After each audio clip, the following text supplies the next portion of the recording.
Ladies, welcome back to my Chick Dig Sports. Today we're going to actually be covering a really creative side of baseball, and that's base running. We're going to talk about how to run the bases and how to score. I know, and we're also going to keep it out of the gutters, girls. But we all do know that the famous euphemism for baseball does kind of coincide with something else. So guys, if you're listening, I guess I can jump right in and say one thing. There is one way and one way only to score in baseball. And that is touching all the bags and not having someone call you out. That's it. You got to catch 1, 2, 3 and home plate and you're safe. That's the only way you can score. You can smack it up, flip it, and rub it down any way you want, but there's only one way to score. I guess it'll work in both scenarios, huh? But at any rate, there are tons of ways to do this, okay? You're definitely going to have some super dramatic scores. You're going to have some really, really nonchalant, really boring ones. Some fundamentals. It's going to be really interesting, but there's only one way to score, and there's millions of ways to get to skin a cat. It's an old Southern expression growing up. There's millions of ways to skin a cat, but the end result is still the same. Now, the most popular and fastest way to score a run and to run around the bases is to hit a home run. Or the long ball, which is also a little nickname for it. I'm a big fan of the home run. Most people are. This is what's great about the home run is if you're down by a run or two, it definitely puts you back in the game. It's the most awesome thing, too, when you're down and you can hear it. You can hear the bat and you see the home run being hit. Most of the time, you recognize it, too. So that's what's so fun about it. So you hit the home run, you hear that sound of the bat, that crack of the bat, and you look at the opposing pitcher, and typically he does that head hang shame thing down where he says some colorful words that he probably shouldn't be saying on camera, but they always seem to catch him just at the right time.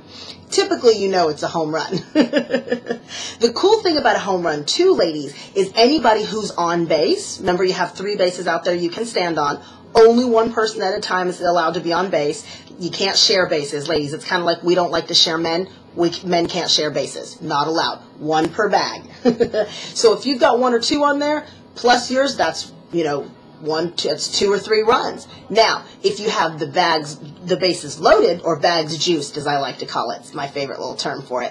If you've got some people on, you got 3 on there, we call that a grand slam. And that means that you actually get 4 runs in 1 shot. So obviously, it's the easiest and fastest way to score the most runs. You get more bang for your buck. But remember how we talked about base runners and people in the batting order? Remember how we talked about that? Guess what? Most of your guys aren't going to hit home runs, and you don't want them to. If everybody hit a lot of home runs, people would strike out a whole lot more. Because when you hit home runs, you typically end up swinging at a lot of stuff.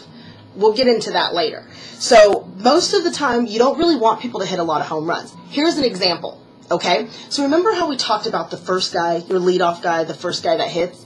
His job is to get on base, right? Here's why. Because he's super annoying to the pitcher. That's why. You don't care how he gets there as long as he gets on.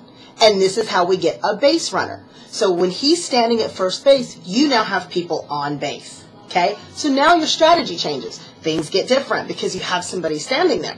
So what I love about this is that it's kind of like women, those of us that have children understand this. You know when you're not paying attention to your kid and you're trying to do something else and they're behind you doing a little dance, screaming, yelling, shaking, running, anything they can to get your attention?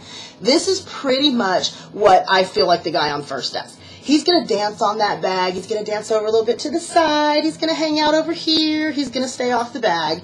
And he's going to try to steal second, which is his goal and his job. And we're all for that if it's your team, of course. So he's going to drive that pitcher absolutely loony with that. And that's what he's going to do. It's his job. It's his plan. And his job is to drive him nuts. And hopefully drive him so nuts that he pitches something really bad to the guy who's hitting. And he actually won't even have to steal the bag.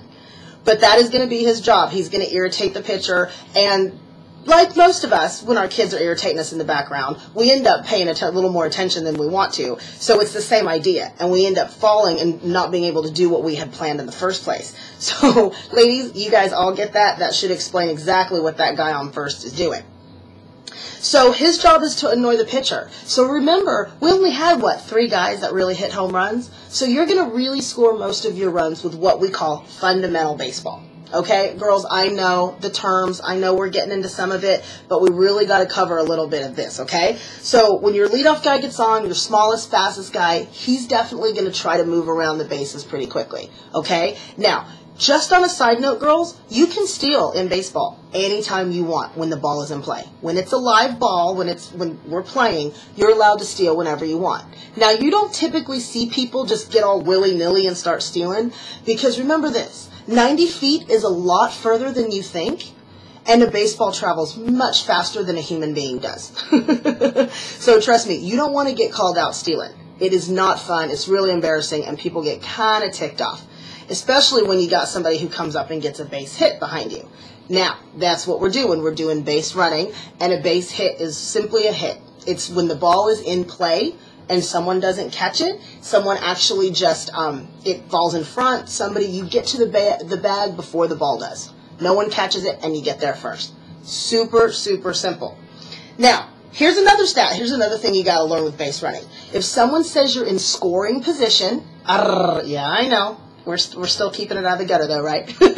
We're in scoring position. That means you're on second or third base. Typically, second base is where you really will hear that. But second or third base is where you hear scoring position. What that means is this. If somebody comes up and gets a base hit, remember we just talked about that, someone comes up and gets a base hit, typically the person on second or third base should be fast enough to run all the way around and to score. Okay? So now, ladies, here's something else we got to remember. Knowing how to run the bases is just as important as knowing how to get on the bases. Errors and mistakes happen all the time in baseball, such as life. It happens all the time. The goal is to capitalize on the other person or other team's error. That's one of the easiest ways to win in sports. Obviously, he who ends up with the most points at the end wins, but the goal is to capitalize on the mistakes. So I have seen hitters that were hotter than a whore in church, where they could just hit the cover off the baseball. But when they get on the base path, they're not very intelligent runners. And I will tell you this, it will cost you runs, and it will cost you games. I have watched it happen. People who don't think they need to run fast enough, people who think they've hit a home run when it's not a home run, and they end up stopping at first because they started running too slow quickly. It's the same idea. So trust me, base running is just as important to learn as hitting a baseball and catching a baseball if you want to play baseball. Being intelligent and being able to second guess and figure out what's going on is definitely something you need to know. You need to know how to pay attention and be able to run the bags. So one more thing, and we'll go into a little more detail about this later. This is going to sound like a rule book, so bear with me. This is one of the things about base running, that it's kind of going to be something that you have to know, but I kind of need to explain it to you, okay? So, this is what we call a productive out. If you have somebody standing on base, okay, and you have less than 2 outs, remember we talked about there's 3 outs per team per inning. If you have less than 2 outs, because your third out is your third out, nothing counts that happens during that play. So this is a productive out. If you have somebody who's on first or second base, maybe third base, depending on what you're doing, and your batter hits a ball out in the outfield, okay, and the guy in the outfield catches it, the person who's on base is allowed to tag the base he's standing on and run to the next one. Now, that being said, he better be quick, and he better not get out. That's typically how it happens. So they are allowed to do what we call tag up on the base path and run to the next base. This is a great way to get what I call a cheap run, but it's fundamental baseball. You're just plugging it in and just moving forward. Most of the time, you're actually going to be doing that. That's why it's a team. That's why most of the time you're going to have people who are going to get onto first base and they're going to wait and get either steal or get moved over to second. It's just supposed to be a constant train, and it's supposed to continuously move. So that was, I know, big rule. That's something that you definitely got to know. Another way to move a batter over on the base path is with a bunt. And I'm definitely going to cover a bunt, but a bunt is basically when you put the bat into a different position and you hit the ball as low to the ground and as slow as possible. Most big hitters don't know how to do this. It's very, very difficult to do because you got to get it fair, it's got to stay in play, and you got to be able to run a little bit. But the goal is just the same. 9 times out of 10, all you use that for is to move a runner over. Okay? So remember this, girls. It's not too terribly hard. I know there's a lot of things going on. The funny thing about baseball is it does have a lot of rules. It does have a lot of slang, and there's thousands of ways to skin a cat. But really, baseball is a lot like life. It's pretty simple. There are only a handful of basics to follow, and they never change. Just when you think you have it all completely figured out, one swing of the bat or one moment in time changes everything. And we as human beings are always looking to score.